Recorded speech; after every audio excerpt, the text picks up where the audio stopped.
भारत भूमि को देवताओं और संतों की भूमि माना जाता है।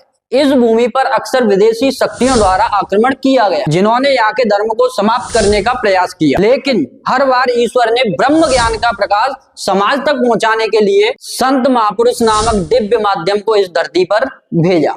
तो आज हम इस वीडियो में एक ऐसे ही महान व्यक्ति के बारे में जानने जा रहे हैं। आपने उनका नाम लगातार टीवी या सोशल मीडिया के जरिए सुना होगा और यूट्यूब के द्वारा उनके अनमोल वचन भी सुने होंगे। तो आइए आज हम जानेंगे प्रेमानंद जी महाराज के जीवन के बारे में। प्रेमानंद महाराज जी का जन्म कानपुर के पास सरसोल ब्लॉक के आखिरी गांव में एक ब्राह्मण परिवार में हुआ था। प्रेमानंद महाराज जी का असली नाम अनिरुद्ध कुमार पांडे है। उनके परिवार का माहौल सात्विक और धार्मिक था, इसलिए बचपन से ही उनका रुझान अध्यात्म की ओर था और कम उम्र में ही उन्होंने घर-बार छोड़कर ब्रह्मचारी जीवन जीने का फैसला किया। उनके पिता का नाम शंभुनाथ पांडे और उनकी माता का नाम रमा देवी था। उनके परिवार की आजीविका का साधन खेती था, जिससे वे अपने परिवार का भरण पोषण करते थे। उनका एक बड़ा भाई है। उनके भाई ने संस्कृत की पढ़ाई की और वे घर के सदस्यों को संस्कृत में कई ग्रंथ पढ़कर सुनाते थे। प्रेमानंद महाराज जी के दादाजी एक सन्यासी थे, अर्थात पूरा परिवार सात्विक और भक्ति के मार्ग पर चलता था।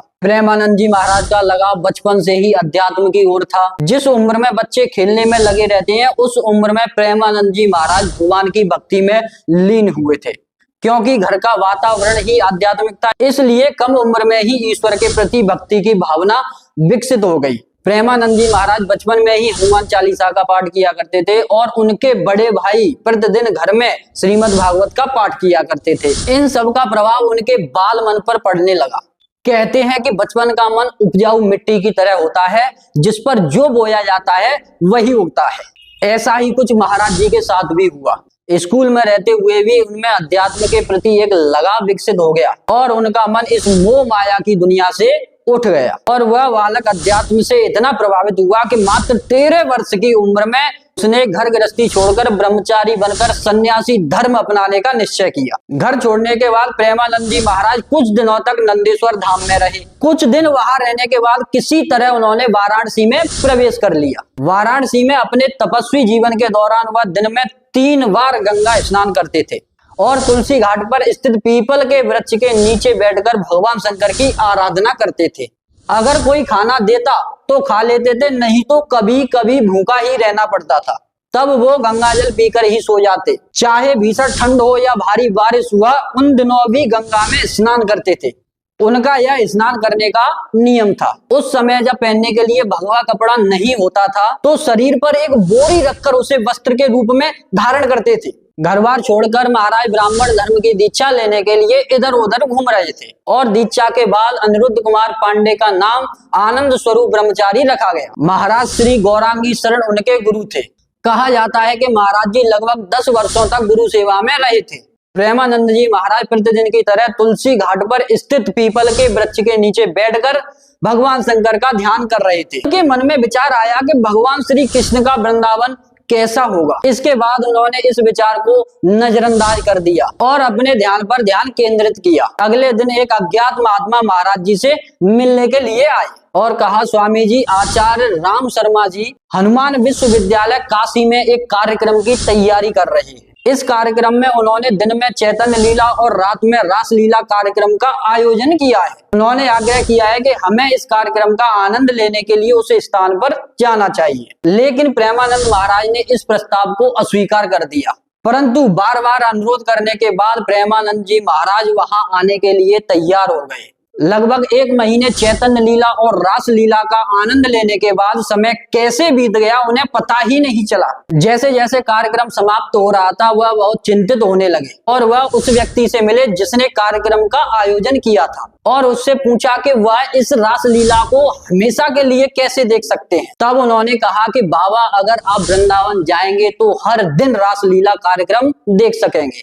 अब महाराज जी की इच्छा अंदर से जाग उठी। एक दिन जब महाराज जी हमेशा की तरह ध्यान कर रहे थे, तो युगल किशोर नाम का एक सात्विक जोड़ा वहां आया और प्रेमानंद महाराज जी को प्रसाद दिया। लेकिन प्रेमानंद महाराज जी ने प्रसाद लेने से साफ इनकार कर दिया। उन्होंने कहा कि आप यह प्रसाद मुझे क्यों दे रहे हैं, जबकि यहाँ आसपास बहुत सारे लोग हैं, उन्हें क्यों नहीं। तब उन्होंने कहा कि यह प्रसाद आपको देने की इच्छा उनके अंदर से पैदा हुई है। और प्रसाद देकर उसने महाराज जी से निवेदन किया कि आप मेरी कुटिया में आकर भोजन करें। महाराज जी तैयार हो गए और युगल प्रसाद के साथ उनकी कुटिया में चले गए। वहां महाराज ने युगल प्रसाद से कहा कि मेरी बहुत इच्छा है कि मैं वृंदावन जाऊं, लेकिन जाने का कोई योग नहीं बन रहा। अपने मन की यह इच्छा उन्होंने उनके सामने प्रकट की। उसी समय युगल प्रसाद ने महाराज जी से कहा कि आप वृंदावन जाने के लिए तैयार रहें। यह कहकर उन्होंने ट्रेन का टिकट खरीद लिया और महाराज जी को वृंदावन भेज दिया। वृंदावन आने के बाद महाराज जी भगवान कृष्ण और राधा जी की भक्ति में लीन हो गए। उन्होंने तपस्वी जीवन को त्याग दिया और खुद को भगवान कृष्ण और राधा जी के लिए समर्पित करना शुरू कर दिया। इसके बाद प्रेमानंद जी महाराज राधा वल्लभ नामक संप्रदाय से जुड़ गए